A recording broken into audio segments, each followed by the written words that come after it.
I'm the connection between all of this, right? Right. So obviously Zeb Jr. is, the minor in the situation, and Jen is, coming into the situation. But at the end of the day, I'm still the center point, right? If it wasn't for me, this whole thing wouldn't be happening altogether. So I think just, I don't even know. I mean, I think it's an individual level thing. I mean, you got to want to be that parent role, right? I mean, he's my son. I have my idea of what I would like to see him growing up and to be, the man that he'll be when he grows up. And I think that you want to be that influence for him. I want to be that influence for him, and I don't want to have to rely on somebody else to provide that role model for him, I guess. You're listening to the Nacho Kids podcast, where we discuss all things step family related. Real stories, real people, real help. Your hosts are the creators of the Nacho Kids Method and the Nacho Kids Academy Step Family Coaching Team, Lori and David Sims. Welcome to episode 255 of the Nacho Kids podcast. Hello, darling. Hello. What you got for us today? Today, I want to announce something. Oh, boy. I know, it's scary. It's always scary. June the 1st, we are going to start a guided Nacho Kids boot camp. We are? We are. And so what does that mean? Hang on. Y'all see I'm learning about this the same time you are. Yep. So you can fill out an application anytime after May the 18th. So I have to apply for it? Yes. Okay. And only 20 people will be picked. Oh. Do I have to send a resume? No, but you're going to answer some questions. Okay. Because I need to be able to determine if you're willing to put the work in before I spend my time on you. Okay, so explain to me what the boot camp is, and then explain to me what a guided boot camp is, so I can understand what it is I'm going to help you create. Okay. A boot camp, as we currently call it in our academy, is basically a self-paced 30-day challenge, technically. Okay, so it's just, so there's no interaction with me unless you post in the academy under that topic. Okay, so it's a 30-day challenge that is designed to do what? Help people learn to nacho properly. Okay. So they nacho properly, or they learn to nacho properly, which means they learn how to implement it properly, which will reduce the stress in their blend and improve their relationships. Correct. Okay. And the difference in that and the guided is the guided, you will get an email from Sweet Angel Lori every day. Ooh, every day. Reminding you to do your challenge. Okay. So there'll be daily challenge homework, basically, right? Yes. Is there going to be like a workbook to do? Yes. Okay. Well, more than likely a workbook. You and I have to talk about that because I have questions. I might want to change my thought process on how I'm doing the workbook. Okay. Anyway. And then once a week, those 20 people are invited to a call with me for an hour. Okay. Wow. And if you are in the Nacho Club. And wait, there's more. If you are in the Nacho Club, there is a post. And if you comment on that post, I will send you the link to the application 24 hours before everybody else. That's a good idea. Maybe we should just offer it to people that's in the club, which the club is free. Mm-hmm. But that way we start, getting more people in the club and nurturing the club folks. Yep. And hooking them up. And get out of the Facebook group. Oh, my goodness. Now, I'm going to say I hadn't been all up in the club lately. So I don't know what it's like up in the club. But I can promise you, if it is like the Facebook group, there will be changes. It's not going to be another Facebook group. No, I go in there periodically, and I don't read everything that goes in there, but there are some there's some automated checks and balances there. Mm-hmm. So people can't run wild, but Yeah. we have a lot more, but we have a lot more control over there to make sure that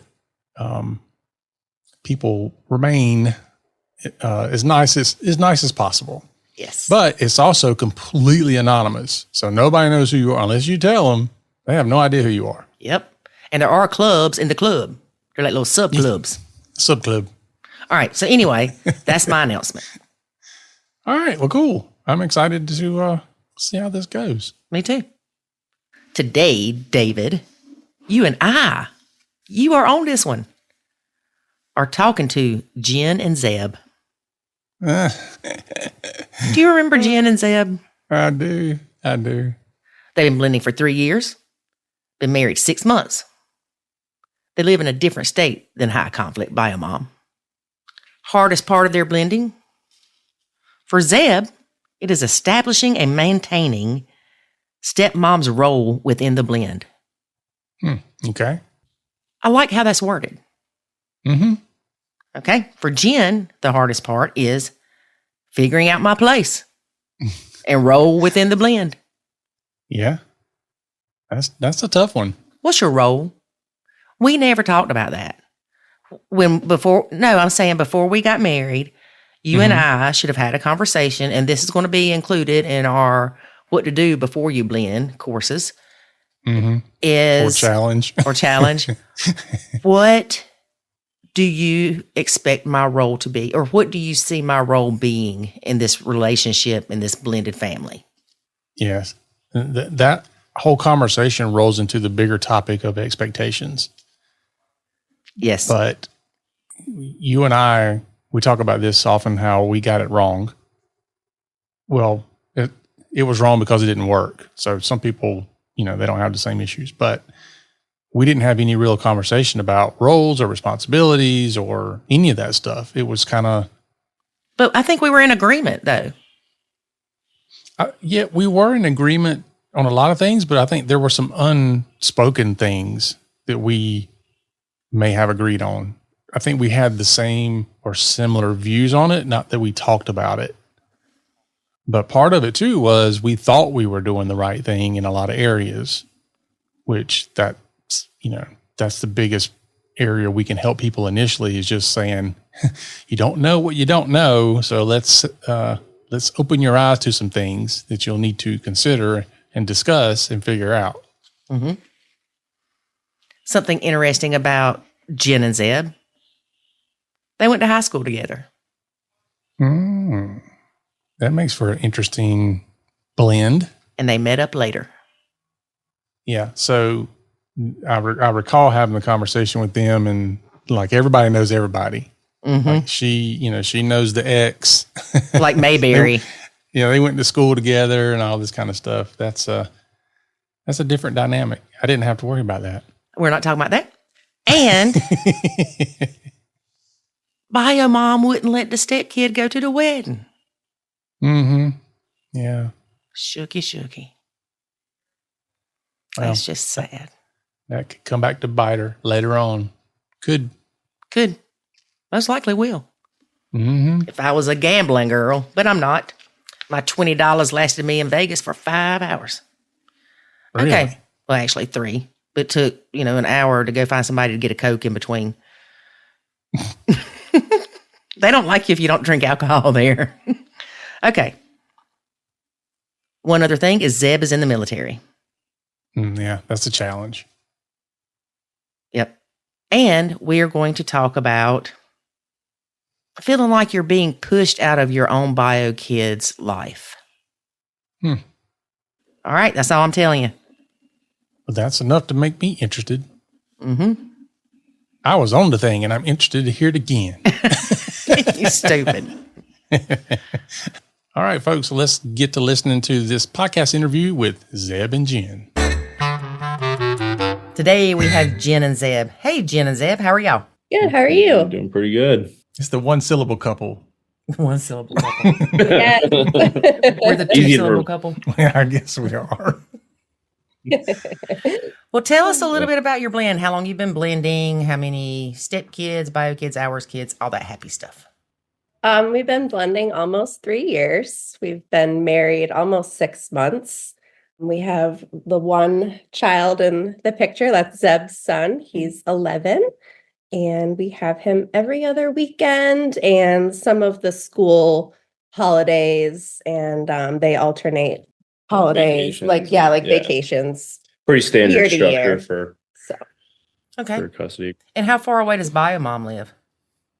Oof. she's in a different state. They're just under a 2-hour drive. That's not too bad.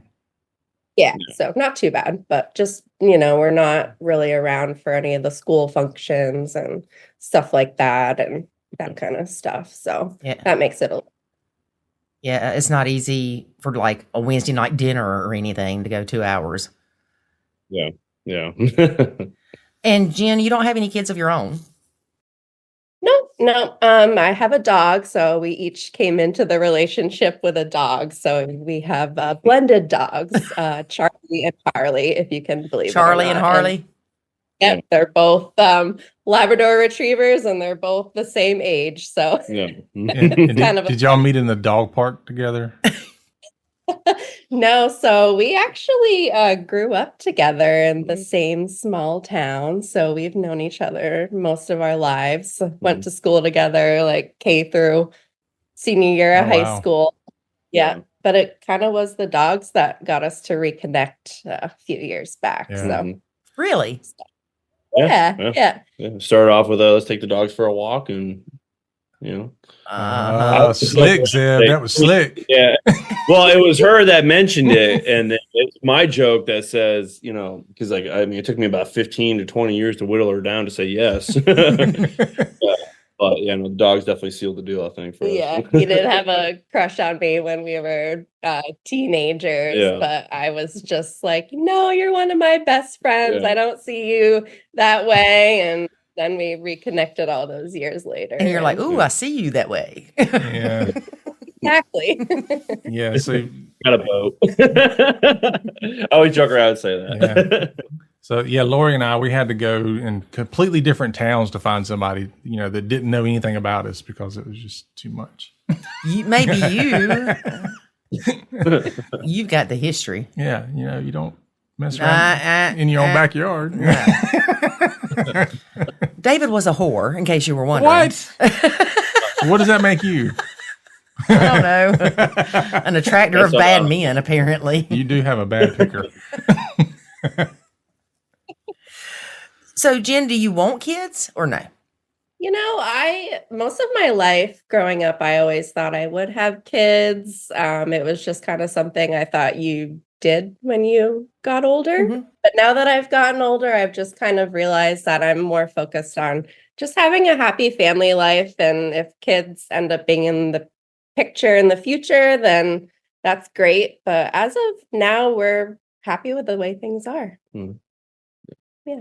And Zeb, you're not opposed to if another child decides to become a part of your family? Right. I mean, I wouldn't say I'm not opposed to it. We've definitely had some pretty deep conversations about it. I think we kind of agree that our lifestyle and the way things are set up right now is just kind of more, we're happy and content where we are. Mm-hmm.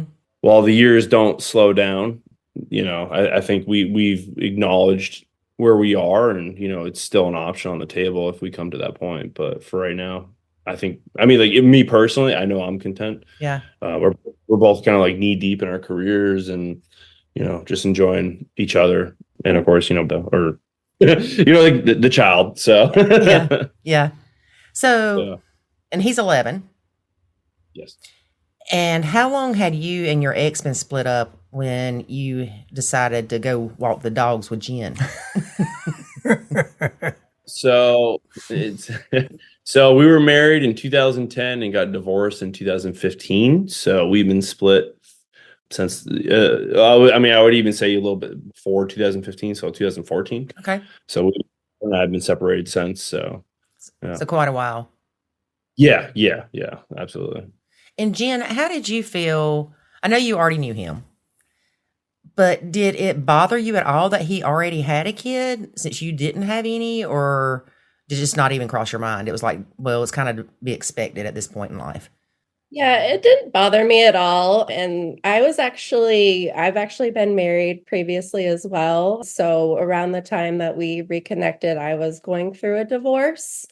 And I knew that going through a divorce, in your 30s and kind of starting over at that point, you're probably going to end up with somebody that might have kids. So it's just a reality that I was accepting of. And to me, being with somebody that has kids just shows if they're a good dad, that shows a certain maturity level, they're able to love and care for somebody other than themselves. Yeah. And to be kind of honest, that's not something I had seen in my previous marriage. So to see that he had that, it was a big plus for me.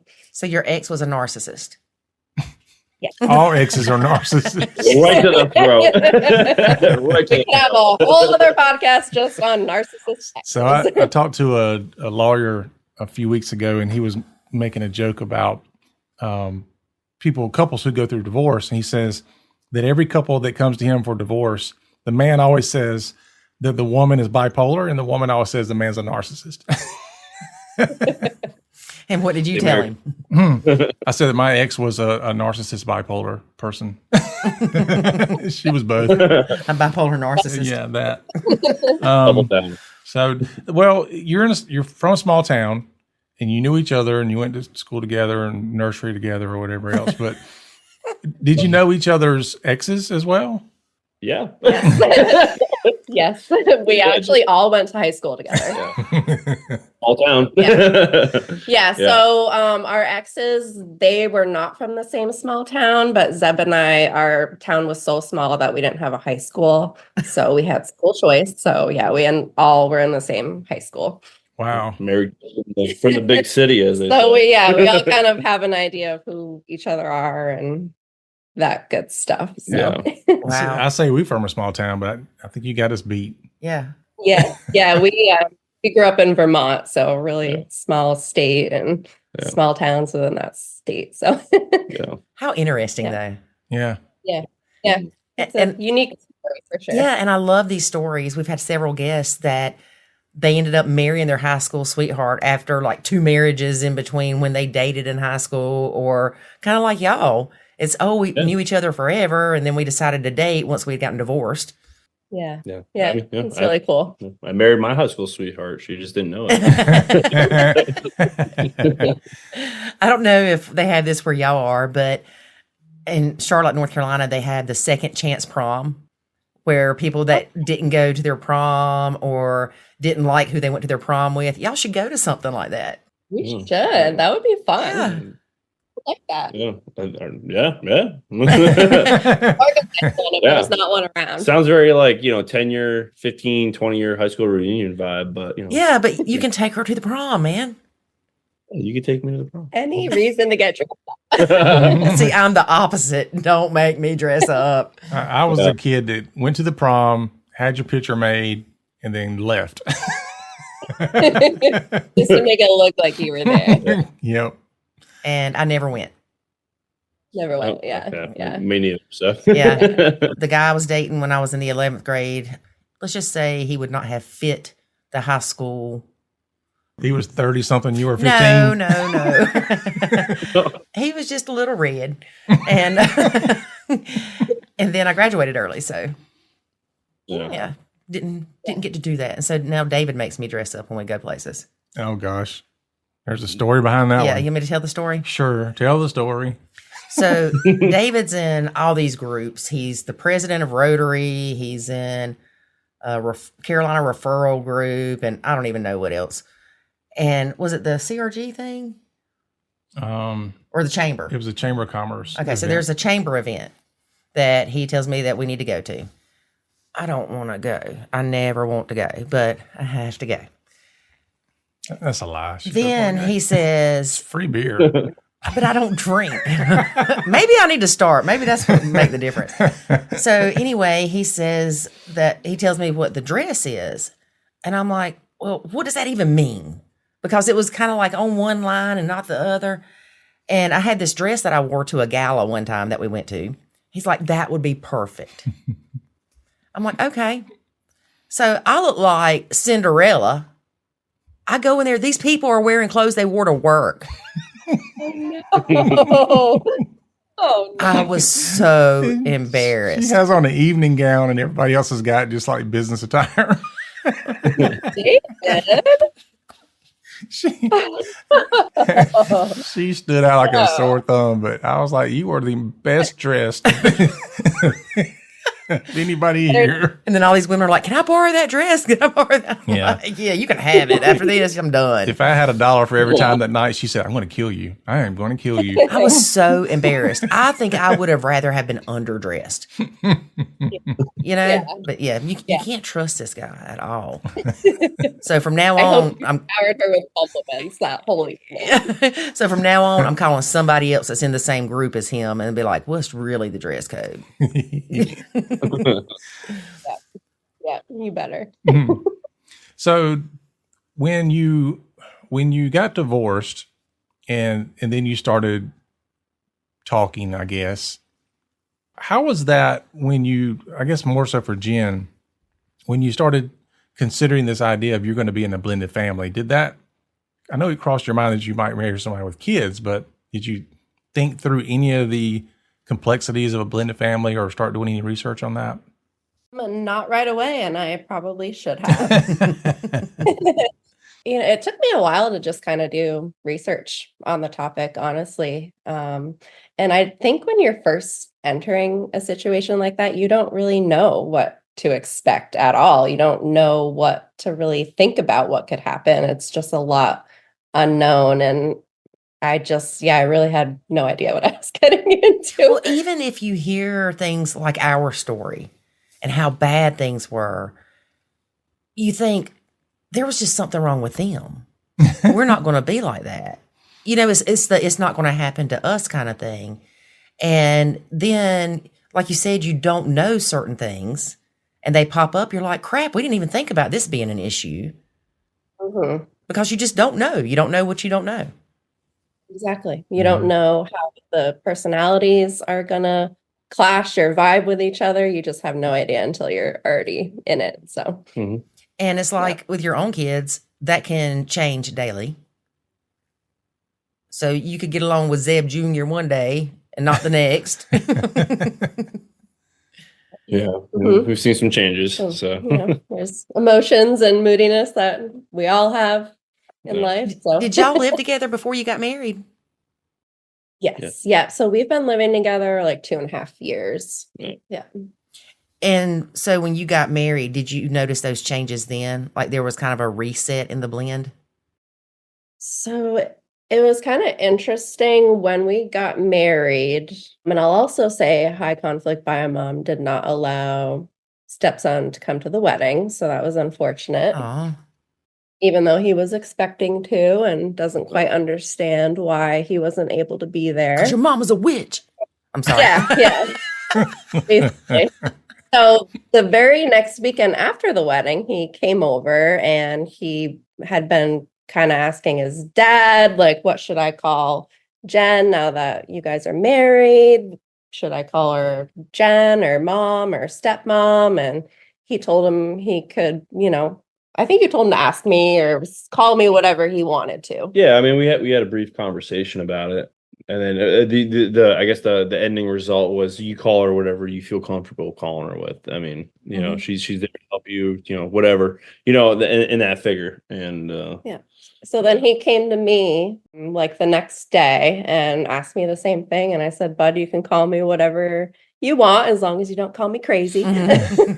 Or a bad word. Yeah. So, and he was like, "Yeah, I'm going to call you mom." And he got really excited about it. And, I thought, looking back, I thought it was super sweet. I didn't ever expect that he would want to call me mom. Mm-hmm. I knew it wouldn't last because we have high conflict biomom in the picture. And there's some, parental alienation that goes on that side of the house. So I just kind of let him run with it for a while. And then I'm not really kind of sure what happened, but yeah, I think it lasted for about a month and a half or so. And then it tapered off and, it went back to Jenn. Yeah. But there was kind of like a shift in, I don't know. He kind of pulled back a little bit, I guess I would say, when that happened. So I'm not really sure. I'm sure his mom probably made him feel bad about him calling me mom, and that's understandable. I can see it from a mom's point of view. Yeah. Why you want your child to call somebody else mom. So I don't hold any resentment against that at all. I just don't think she goes about things in the proper way. Yeah. I get what you're saying. I can read through the lines, girl. But I mean, I just I give him space and I back off when I can tell things are a little tense. I don't try to force my relationship onto him or whatever. Kind of, let him do his thing. And if he wants to come chat with me or show me a YouTube video that he thinks is funny, he'll come do that. Or, and he always gives me a hug before he goes home too, on his own will. So I think that's sweet. That is. I wonder, and I know this is hypothetical, Zeb, but is your ex in another relationship, remarried, anything like that? Yeah, I think she got married like 17 days after her divorce. Wow, yeah. I mean, I don't know if we have enough time to open Pandora's box tonight. Oh, we'll find time, Zeb. We'll find time. Yeah. So no, she remarried very quickly. So. Oh, well, we can read between the lines there too. Yep. So I had one of those. It was a whole dynamic there. So is it the word that I mentioned earlier about you? It can fit. It can fit. Yeah. I mean, sometimes you're in an open marriage, you don't know it. Yeah, that's what it was. I don't know. We did the fill out the form beginning of the show, and I'm military, so like I spent a lot of the times deployed and whatnot, and I just seemed like every time I was gone, she wasn't alone, so so and it's your fault because you left her alone. Yeah, it was all my fault. Yeah, it was so nice for somebody to step in while you were gone. Yeah. Yeah. That hit him and the 5 other dudes. Yeah. Hey, that sounds like my ex. I was sitting there thinking, wait a minute now.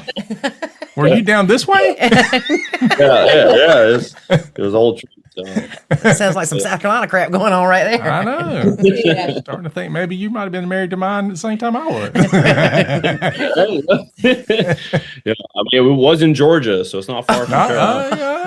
Right? In the South. I know. Yeah, exactly. Well, my question is, because Jenn not having kids, she said that she could understand mom not wanting Zeb Jr. to call her mom.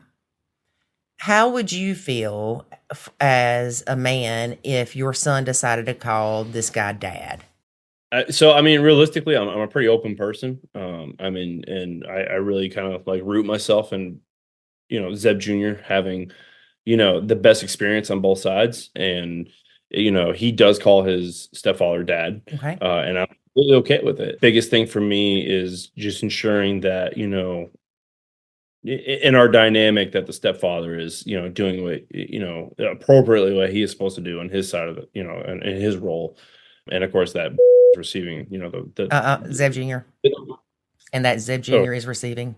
Yeah, exactly. Yeah. As long as he's receiving the proper parenting, I guess. Yeah. So, well, and I wanted to ask you that because I wonder a lot of times if it is more women of don't call somebody else mom, whereas if a dad is more lenient on that feeling, or if they just don't have those feelings. Yeah, I mean, I'll say my piece, and Zeb, you can tell me how you feel about it. For me, it's almost like it's a title or a label. It's not necessarily like somebody's not taking the role of dad from me. It's just a label. So I don't, of course, I never had that.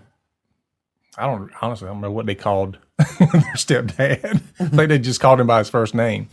But I don't think it would have bothered me either, even if I would have found out they were calling him that, because we had a good relationship, me and my kids, and that role, I filled that role, and they weren't looking for somebody else to be a father or a dad. Yeah, see, I'd cut up like Cheetah. Yeah. I mean, I think a lot of it, I mean, so obviously our whole situation has been spanned over a couple of years. So it's been a lot of development, that has kind of come through. And I think that there, and I mean, I don't know how much we want to share about all of our stuff, but I mean, there was definitely a part where, where we had mentioned the alienation, which I know is not the doctrinal term that people like to use, but there was a point in our relationship where I was trying to, I guess, like I was being shunned out of my Zeb Jr.'s life. So and what I mean by that was like, essentially my role was being replaced by somebody else, or was attempting to, Right. and removing, whatnot. So I think that's what kind of led into initially why he started calling him dad, stepdad, dad. But I'm not like, I don't hold any grudges, I guess. I don't know. I guess I lost sight of where I was going with that, but Yeah. it's not. I don't hold any grudges as to him calling his stepfather dad. Well, and I can see where almost naturally you could be pushed out of the picture because you're not there as often. Right. And this guy is. And so I can see where you could be pushed out of the picture almost unintentionally. Right. But I also understand that a lot of times it is intentional. And it sounds like that might have been the case with y'all too, that there maybe some of it was a natural thing going on of, well, he's just here more. But then there's also someone in the ear going, that's your daddy. That's your daddy.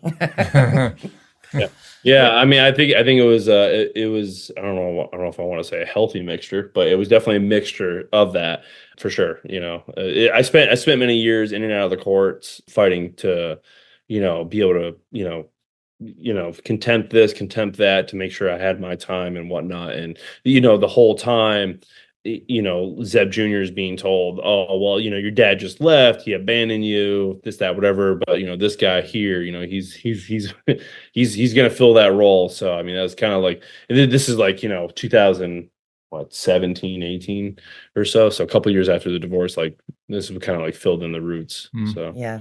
Do you know whether or not he had any say in that? Like sometimes the wife is doing all that.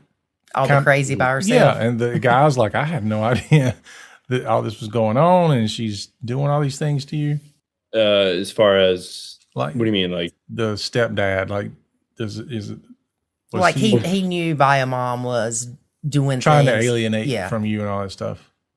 I honestly don't know. I mean, him and I have never really had any kind of like issues, and I've never really gotten a vibe that he felt any way that she was doing something that she shouldn't have been or whatnot. Is, we've kind of kept our distance in that regard. So I guess I'm not really sure. Yeah. He could have no idea. Yeah. Yeah. Well, Jenn, have you had the pleasure of meeting Bio Mom? Well, you knew her from school, right? Yeah. I knew her from school, and we had a couple like incidences when Zeb and her had first gotten together where, I don't know, she would like log into his Facebook as him and message me trying to be him, Zeb, you didn't change your passwords. Red flag started soon.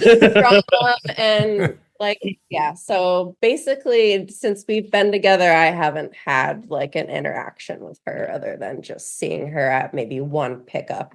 So I stay out of it. I don't get involved. I don't communicate with her. Very smart. Very smart. Yeah. You're thinking of the passwords thing, aren't you? Yeah.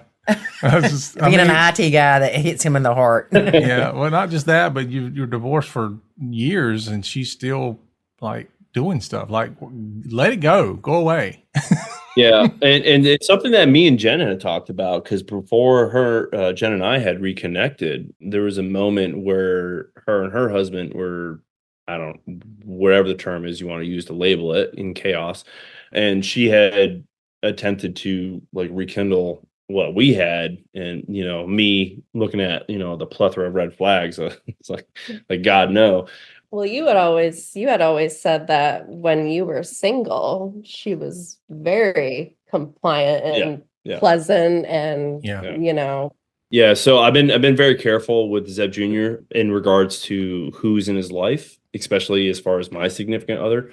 He's had two other women, or excuse me, two women total, including his mother. So Jen and then an ex of mine who, we were together for a couple of years. So, I've been very careful as far as who he's around. And like you said, every time I was single, which wasn't, super often, his mother was very compliant, very giving, and agreeable. Yeah, I guess is the best way to put it. So, which is, I think, kind of leads into like why we have so many issues now, because of Jen. Yeah. I mean, she doesn't want to. I don't know. I don't know. And it doesn't have to be this way. We can all be adults and get along, and it's for the best of the kids. Mm-hmm. At least it's so interesting to me. If I would have talked to you about the dynamics of like bio mom getting into your Facebook or whatever, my first question would have been to you, well, she cheated on you, didn't she? Because it's a pattern that we see. The bio moms that are usually the most high conflict are the ones that they screwed up the relationship, or they chose to leave the relationship in one way or another. But it's like, are they jealous that they don't have that life anymore? Or are they just, I don't know what it is, but we can always tell when that's the case with somebody. Yeah. Yep. Guilty. Mm-hmm. Live that one. Yeah. Yeah. David got a letter from his ex. Yeah. When she found out we were getting married. Yeah. Oh, please. Blah, blah, blah. Yeah. I'll do anything. Yeah. I was like, have at it. I considered it for like a negative. No. I was like, this is so ridiculous. Yeah, but it makes me, when that happened, I'm like, all right, it's not that I really cared for that person to begin with, but now I have zero use for you. Yeah. Now you're trying to take something away from me. Right. You crossed the boundary. Yeah. Starting trouble. That's it. Trying to start mess. Mm-hmm. Yeah. And it, pretty much kept going. Continues to the day. No, it doesn't. It's not as bad, but. Well, see, I don't even, you don't tell me stuff. I don't want to know. No, there's nothing happening. It's just that, my kids are now 23. The triplets are 23. Yeah, they'll be 24 this year. So they're the youngest. Triplets are 23. My oldest is 25. So I don't have a case to really be around her or talk to her or anything about the kids anymore. But the last time we had any conversation about the kids, I think shortly after that, there was I think you got into was that a text? You got a nasty text from her or something like that? Yep. Yeah. So it was just, That's all right, girl. I held my own. I know you did. Yeah. And, you think. Okay, and I corrected her spelling at it while I was at it. Yeah. If you're going to come after me, at least use the right terminology. But, you think, or I would think that at some point you should be grown up enough. I mean, my gosh, I'm 53 years old. Don't tell people how old you are. Okay. I'm not 53 years old. So my ex is in her upper 40s. And, you think at some point you kind of have some emotional intelligence and you can just let things be what they are and just treat people fairly. But no, you can't do it. Yeah. It just doesn't work that way. It's crazy. But what's interesting is with the grandkids now, we have, David has 3 grandkids. Let's see, Gideon will be 3 this year. Layla will be 2. And Santi will be 1 in January of next year. So they're almost a year apart, all of them. And so birthday parties, we're going to see her. Mm-hmm. Yeah. And I think it was your dad. He said, so are y'all going to have a separate birthday party for Gideon? And we were like, why would they have a separate birthday party for him? It's us that split, not them. Yeah. Right. Yeah. It's not fair to my kids to have 2 birthday parties, every time or whatever. It's just have one and then, whoever wants to show up can show up. And if they got a problem with it, they can come a different day or whatever happens. I mean, I don't know. But it's not fair. Yeah. It's not fair to my kids to expect them to, what's the word I want to use? to be divorced with me. Yeah. I mean, they're not You divorced. didn't divorce the kids. Right. Right. Yeah. They're not the divorced people. We are. Right. You don't want to complicate things. No. So. Yeah. So, Jen, you've been in the academy. Yes. When did you join the academy? December. Okay. So y'all had been married 3 months then? Yeah. By the time I joined, yeah. What made you decide to join the academy? Were you about ready to kill Zeb? No, it wasn't. It was more of a proactive measure. Like I was like, I don't want to get to the point where I don't want to be like Lori and David. Yeah, I don't want to be on a podcast. I don't want to be those people. I had been listening to the podcast and I was like, oh, this stuff is just great. I feel like I can really just take this and run with it. I want to learn more. So that's why I joined. And when I had first started listening to the podcast, I was like, hey, we do a lot of this stuff already. Like, I feel like I was already nachoing before I knew what nacho was. Like, I've never wanted to do any type of parenting or disciplining. I just kind of do the fun stuff. So like, this is perfect. I just kind of needed that validation that was okay for me. Yeah, because society and maybe even in-laws could bash you and say, you need to be more of a mom to Zeb Jr. and you need to this and you need to that. And it just puts those unrealistic expectations on you. Yeah, exactly. So if things were going well. And I'm proud of you for being proactive, by the way. Thank you. Yeah. Pat her on the back, Zeb. No, I said the back, not the front. No, I'm just kidding. See, I can do that. Nobody else can see. So if things were going well, help me understand why you were listening to the podcast at all. Well, it's quite entertaining, especially when you're on there. I understand. As we know. I understand that, but I'm trying to figure out. Okay, like for me, if everything's going good, I'm not looking for resources. So what happened? I'm not saying that you had to have anything bad happening, but at what point? What kind of got you to say I need to be proactive, or maybe you did have something going on, but what made you look for resources? I think it was just the fact that we were married. I was officially a stepmom. Up until then, I hadn't really sought out any resources because I was like, oh, I'm just, the girlfriend or, whatever. I didn't really think it was that big of a deal at the time, or I don't know. Maybe I kind of also maybe felt a little shame for trying to seek out resources. I don't know why, but there's kind of like that, like, what's wrong with me where I need help. Right. So I kind of just found other podcasts out there, started listening to some. I just kind of wanted to see what other people's experiences were.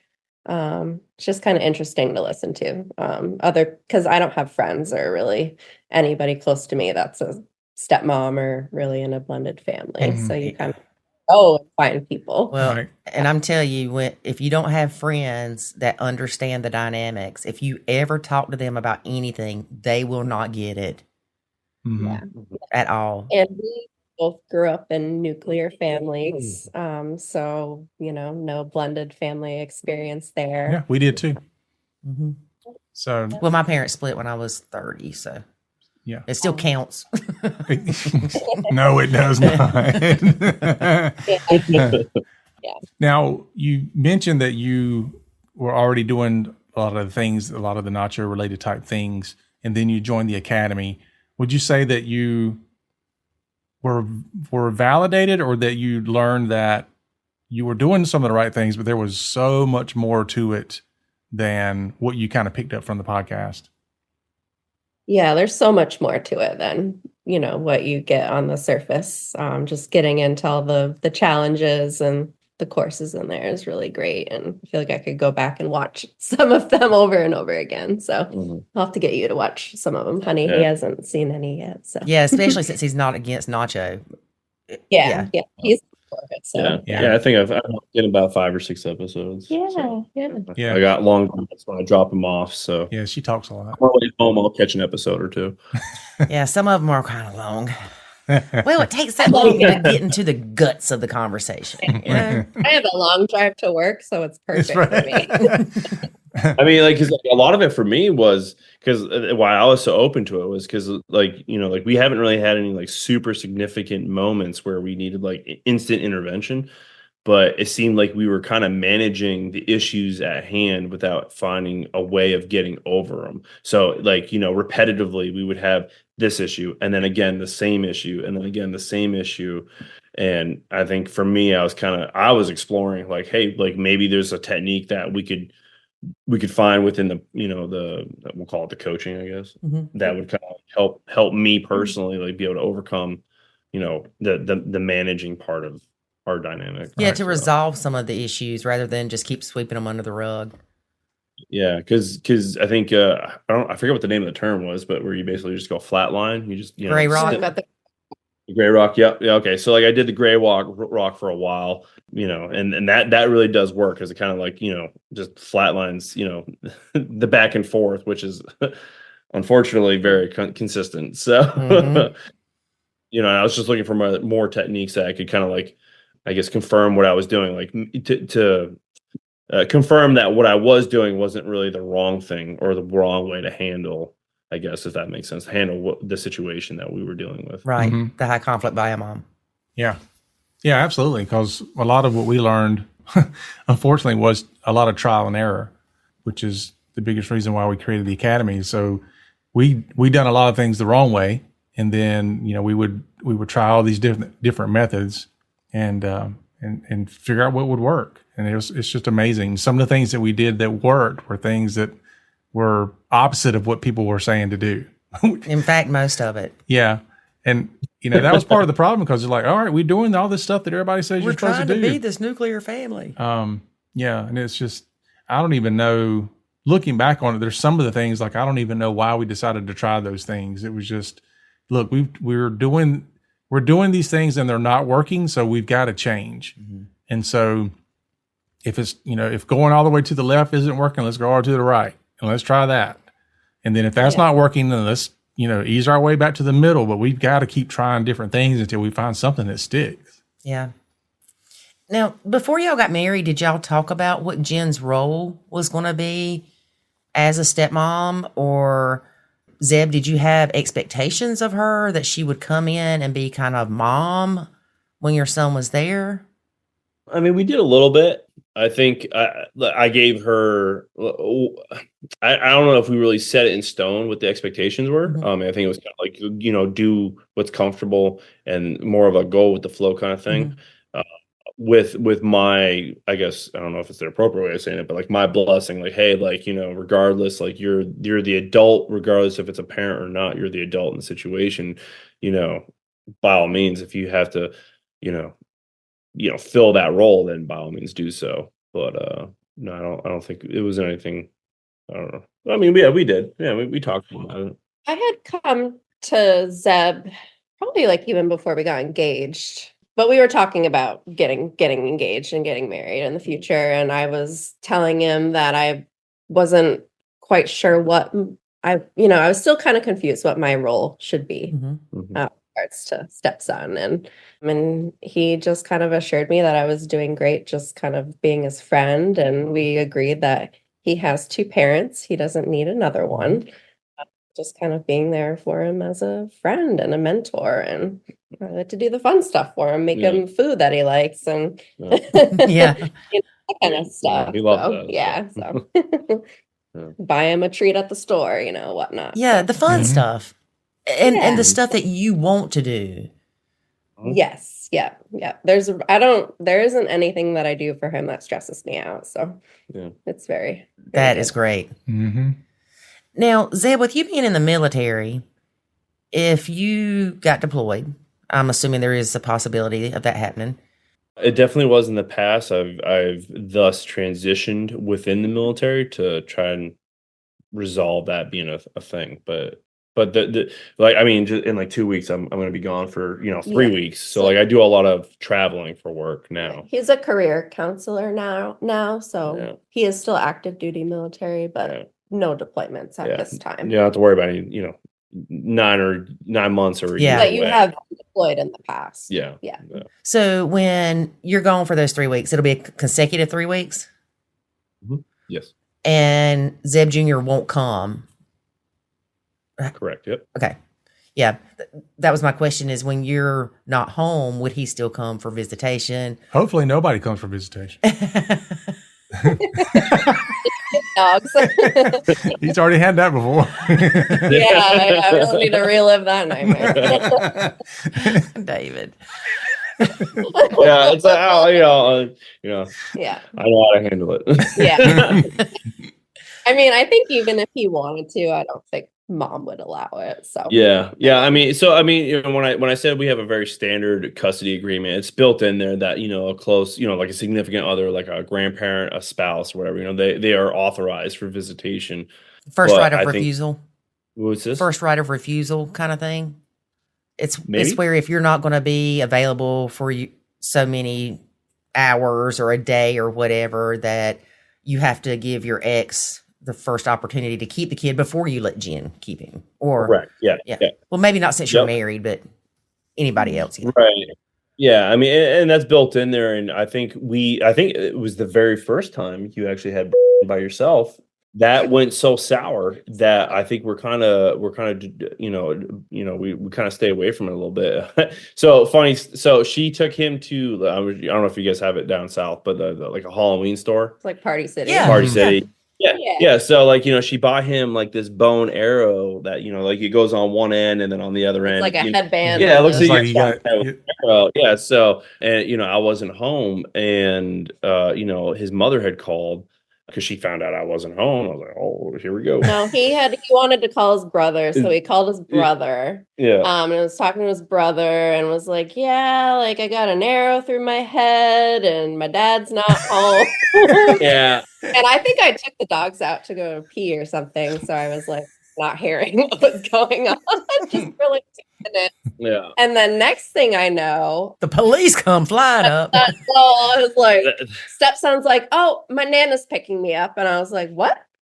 And yeah, so it was this whole thing is Nana. So yeah, his mom had called her mom to come pick him up. And I was like on the phone with Zeb. I'm like, what do I do? And it's not a huge deal, but like he went with his Nana. And Yeah. I was freaking out because I was like, Zeb's gonna be so upset with me. I know. And We were wasn't. what, like a year and a half into our relationship. no, we were like 3 months. And we were supposed to be going on a family vacation I got the a next weird day to idea me. of time, I guess. So it was this whole thing, and so Yeah. I thought it was longer that's than that. how like crazy. Don't worry, that never stops. It doesn't. When I say the other day, it could have been yesterday or 6 years ago at this point. So Yeah, I mean, I could have sworn it was longer than that. But point being, that was like our first interaction with, him being alone with her, and then I don't think we had many others. I mean, obviously, when I he can't comes believe over, I ever agreed to it again after that. I mean, I'll run to the store, I'll go do errands or whatever, and he's here with her. But as far as Jen being exclusively the one to pick him up with the visitation and then drop him off, I think that would probably involve some police. I think. yeah. He already makes him meet her at the police station as it is. Yeah. So Yeah. Yeah. I had to do that at one point. It was. Well, we had it written into our custody agreement to avoid any he said, she said stuff. So it's just, yeah. You bust out the cameras when you do the exchange. Yeah, I actually used to. Yeah, I used to have videos for it. I mean, being my background and our situation, I couldn't really fully trust because, I mean, I don't know how we feel about the situation, but the reality is, you say, someone of the female nature could probably say something, and regardless if it's true or not, it's going to be treated as if it was until it's proven otherwise. Mm-hmm. So to prevent backlash on me, the father, I had to kind of in a sense protect myself. So you got a body cam and you're wired up. I used to set up the phone, and I would have the whole order just kind of protect myself. So Well, in my head, I'm picturing as a bio mom, if I would have talked to my son and he'd have been like, yeah, I got an arrow stuck in my head and my dad's not here. And I'd have been like, what? And then, I mean, you could just picture the phone call from bio mom to grandma. My baby's got an arrow in his head and his daddy's not even there. Go get my baby. Yeah. Well, then we were like, well, why wouldn't she call the police if she was so concerned? Like, we live right next door to the police station. The whole thing was that, Jen had called me. She's like, this is happening. And then the whole time I got, the ex hitting me up saying that, hey, this is happening. She's like, our son is injured. He's got an arrow in his head. I'm like, so your thought was to call your mom instead of the police or an ambulance. And like, obviously it seems a little bit more personal or emotionally driven, I would say, Yeah. That's funny. Oh Lord. That just out of the mouths of babes, I mean, and he didn't think anything about it. I mean, he didn't do this intentionally to try to get Jen in trouble, or has he asked why he hasn't been left with Jen alone or anything like that after that? Well, he has been like recently. Well, he was with us like unexpectedly for a week back in the fall. And of course we both had to work and he would be home. Just no more trips to Party City. There's times where we're alone together, but we've come a long way. Yeah. That's funny because we did something similar to that. We had like the little blood packs that the kids had, and they would pull pranks on Lori with those. And they talked Jackson into acting like that one of them hit him in the mouth, and Jackson was in on it, of course. And he puts that blood pack in his mouth, and I just hear like a bam, like somebody knocked the crap out of something. And I hear Jackson scream, and he comes out of the bathroom, and blood is just pouring down his face.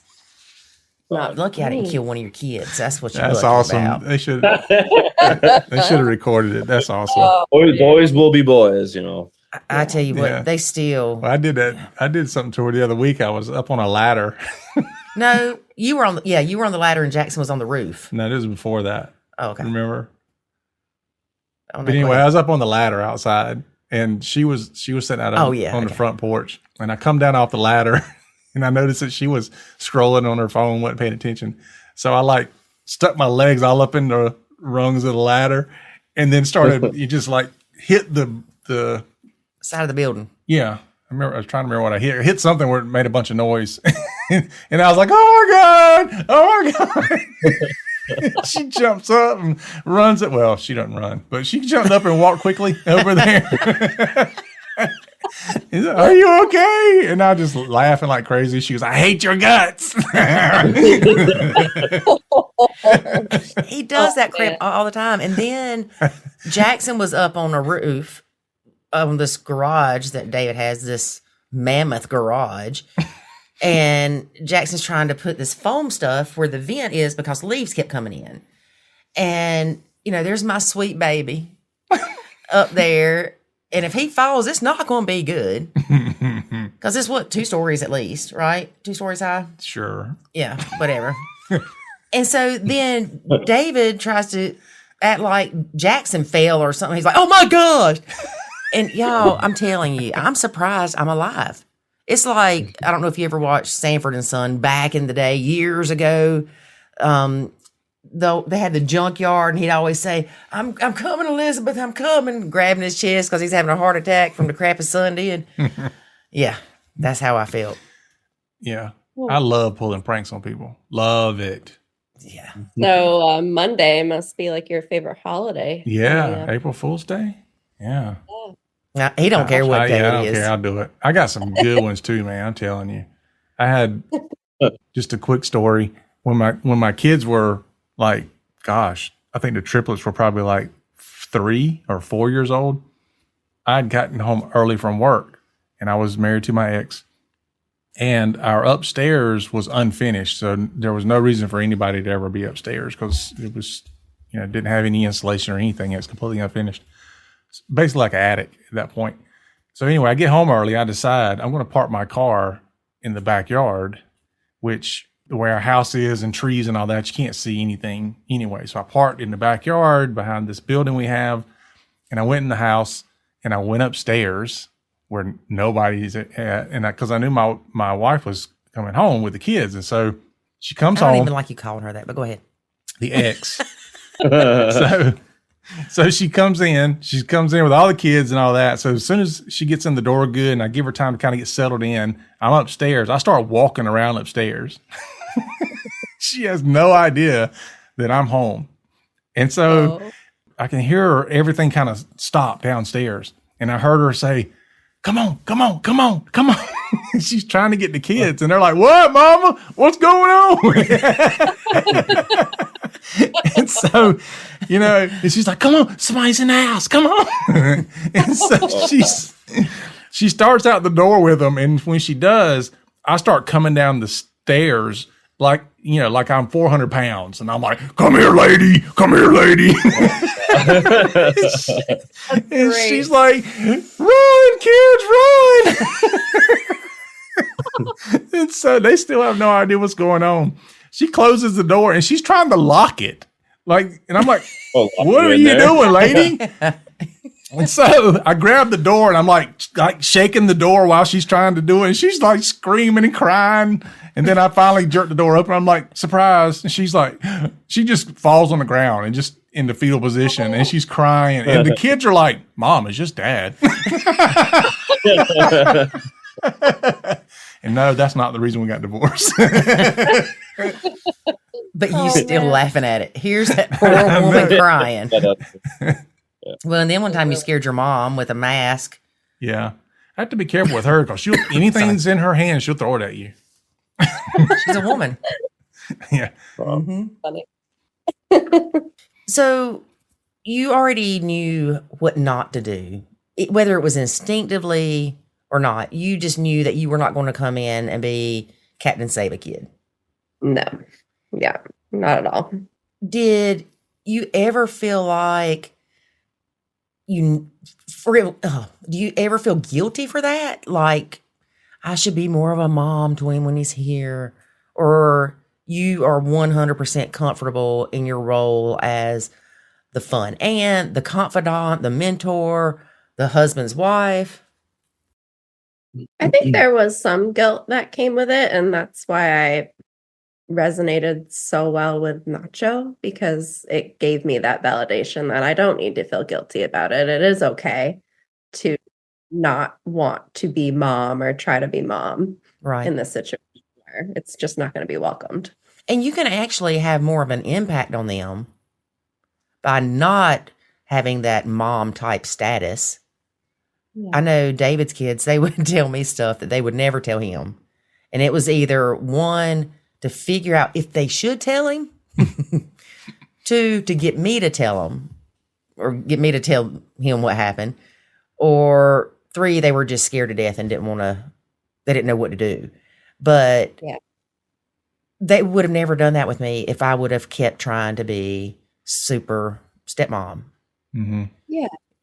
But once you become that confidant, because they know there's not that judgment. Yes.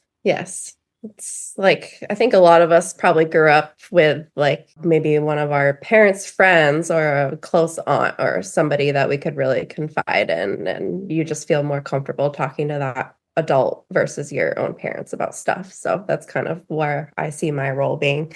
If he ever wanted to, I wouldn't, of course, force him to ever talk to me about stuff. But if he felt comfortable, I'd like that safe place for him. I think every child needs that. I remember with my son, I told him about my friend Holly, and I said, when he was young, I said, if you ever need to talk to anybody and you're scared to talk to me for whatever reason, you talk to Holly. She's your safe person.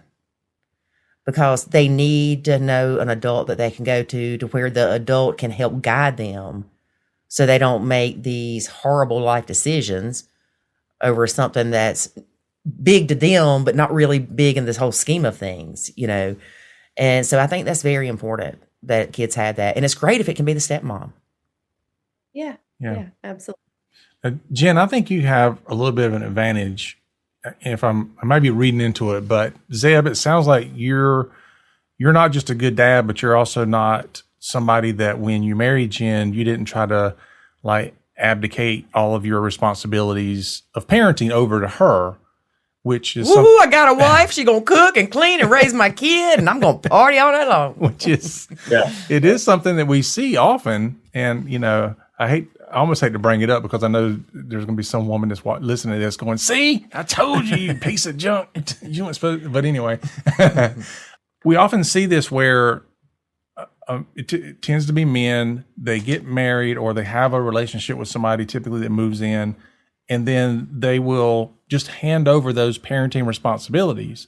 Now, sometimes it's because they're out of town a lot or they work out of town or whatever the case might be, but they tend to just say, here, I don't have time to parent or I don't want to parent. Or it's not my job. Yeah. It's like, now that you're here. You're a woman. I hear you roar. Yeah. You do all the parenting stuff and I'll do all the other stuff. And that tends to cause major issues.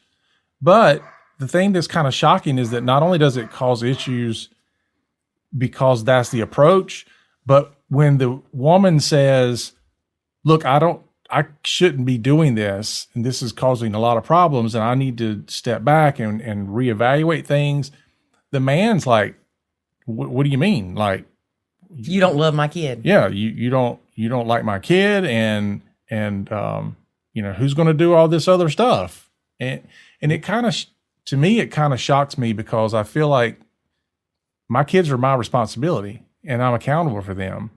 And if you don't believe that, if they would have done something wrong and the police would have come over here while they were here, they would care less about stepmom being there. They would have been like, you're the dad, you're responsible. But now you did in the beginning expect me to take over all those roles. Oh yeah, I absolutely did that. But what I'm saying is when you step back, I didn't look at you and go, well, why did I even marry you then if you're not going to do all these things? Right. I stepped up and I did my part. So, and it sounds like you've done that as well. Yeah, I think a big help for us was I'd done it with just me. It was just me and him for many years. And when Jenn came to the picture, it was more. She was just in addition to the collection and not someone there to support the collection, I guess. Right. So you never looked at it as I'm marrying Jenn and now she's going to take some of this responsibility off of me. No.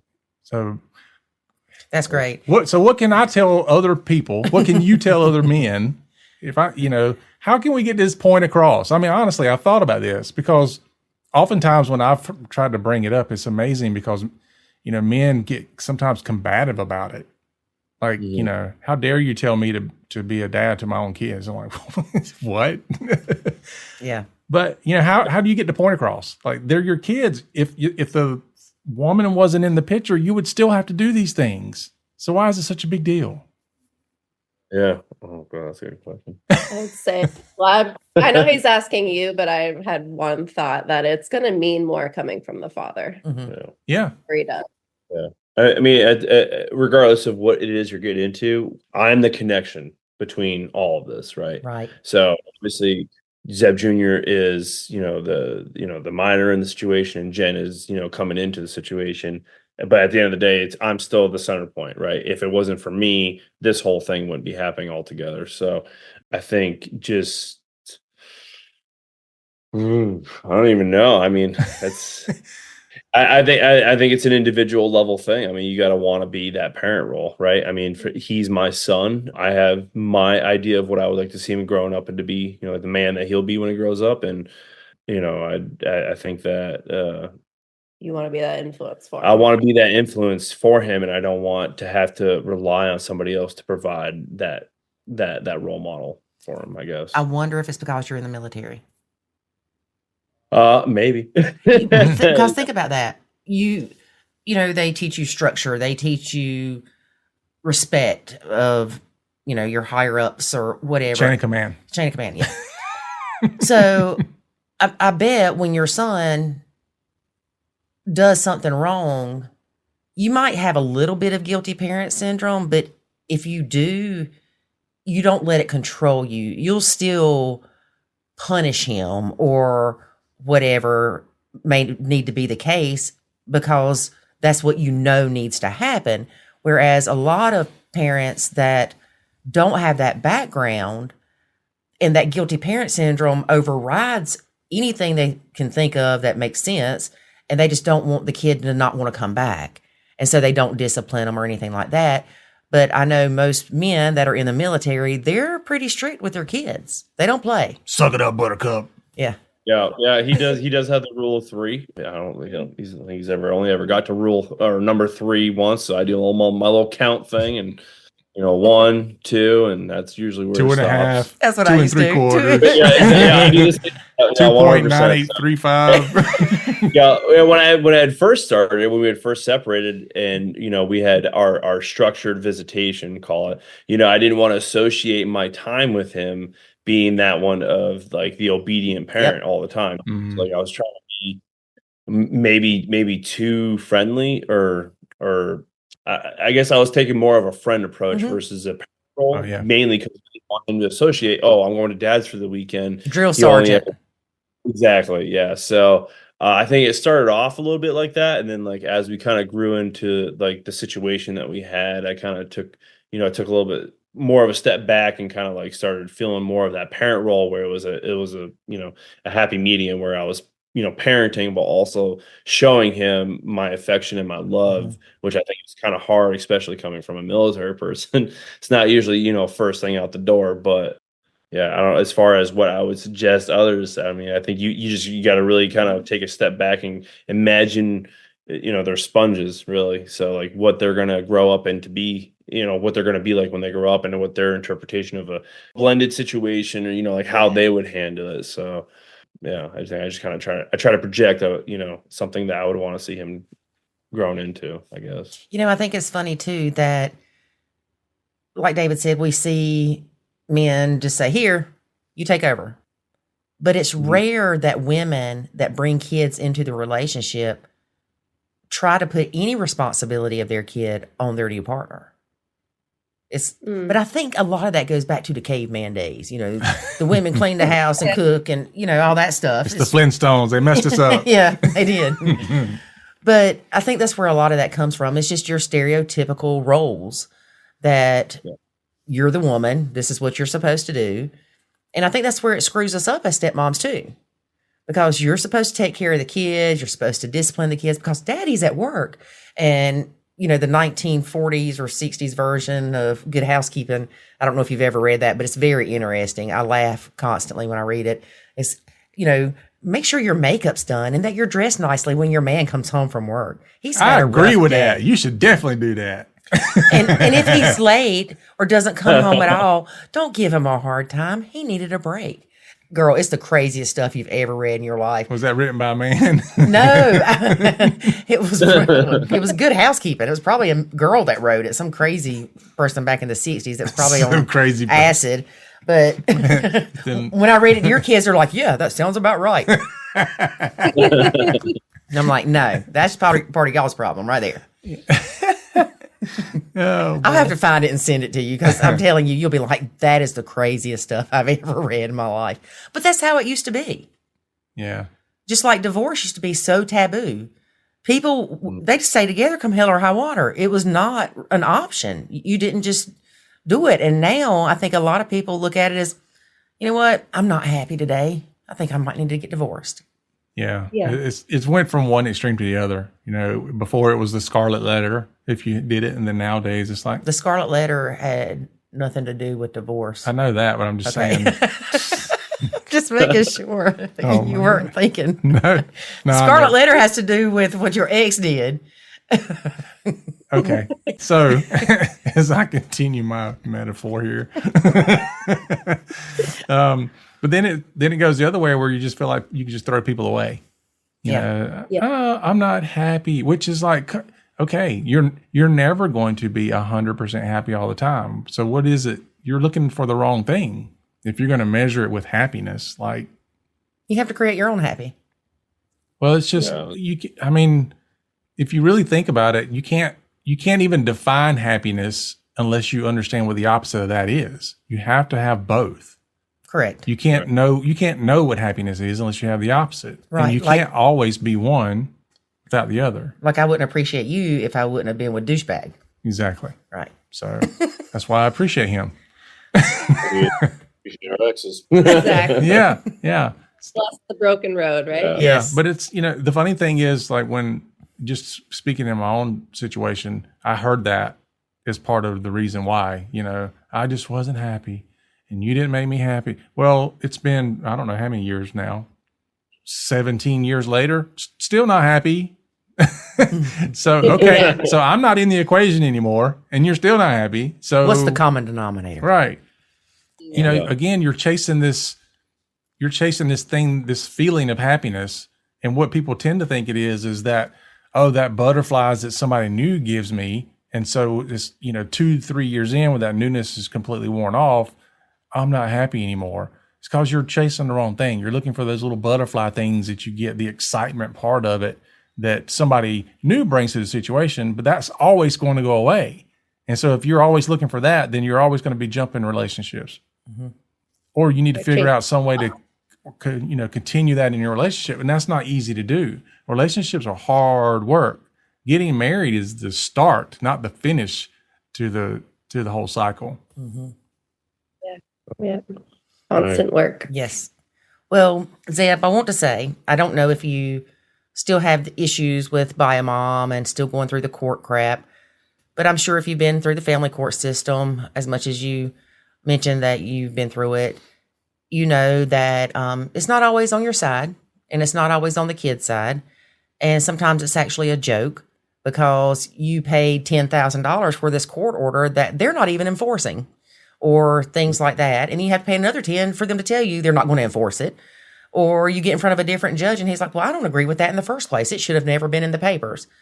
But one thing David and I both did with dealing with our exes was when we would get an email, in the beginning, we would both, of course, it makes you sick to your stomach, just that name popping up. You're like, and you just get sick to your stomach and annoyed and angry. And then you feel like you have to address every single line in that email.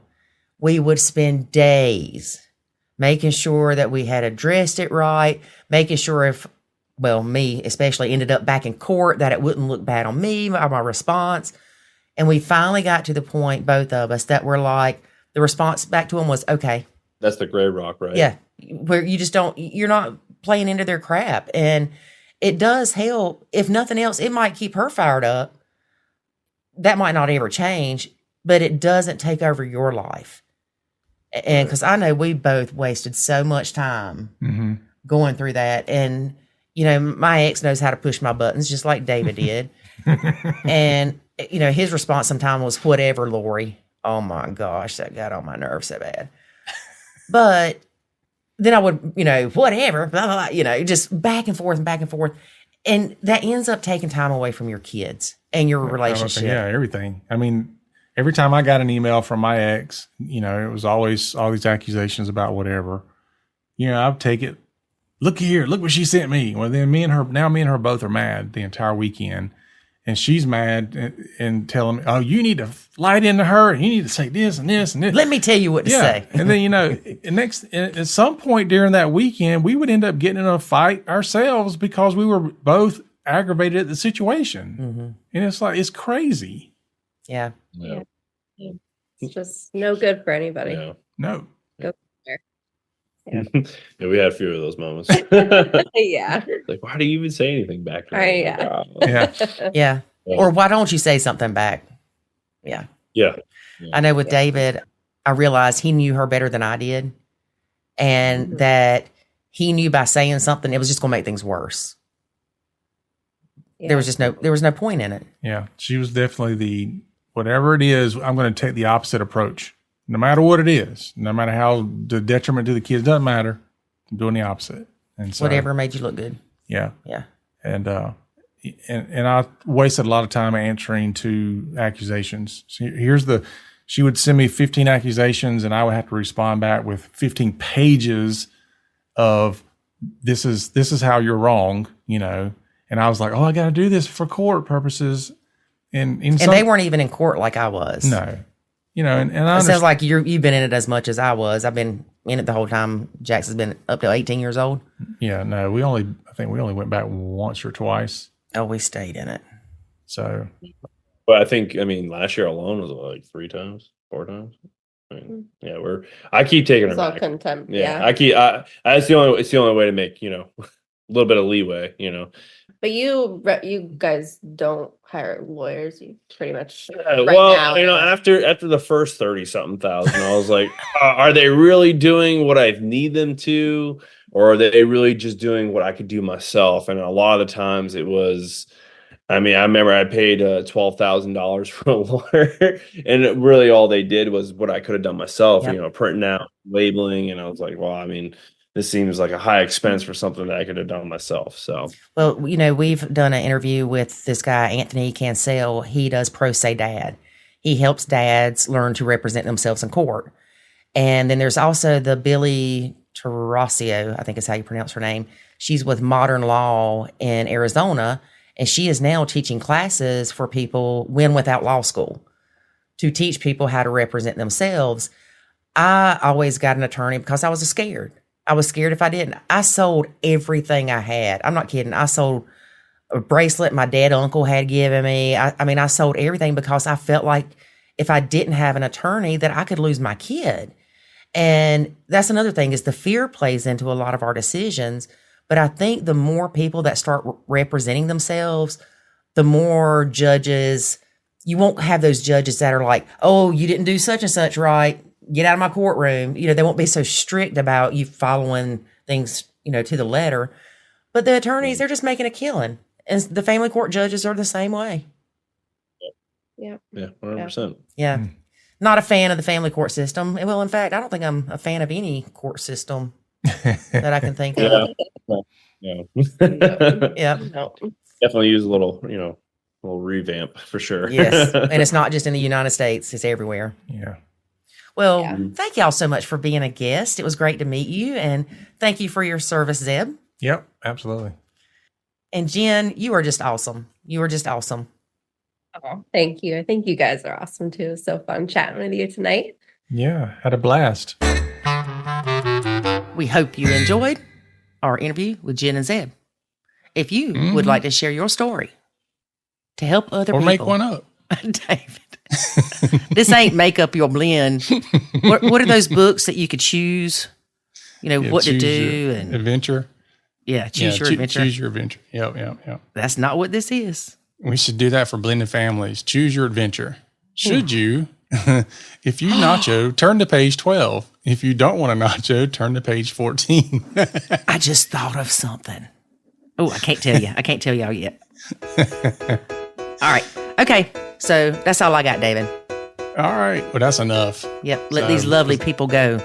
Yep. All right, folks. We'll see you again next week. Remember, life is good. When you nacho. Thanks for listening to this episode of the Nacho Kids Podcast. Find us online at nachokids.com.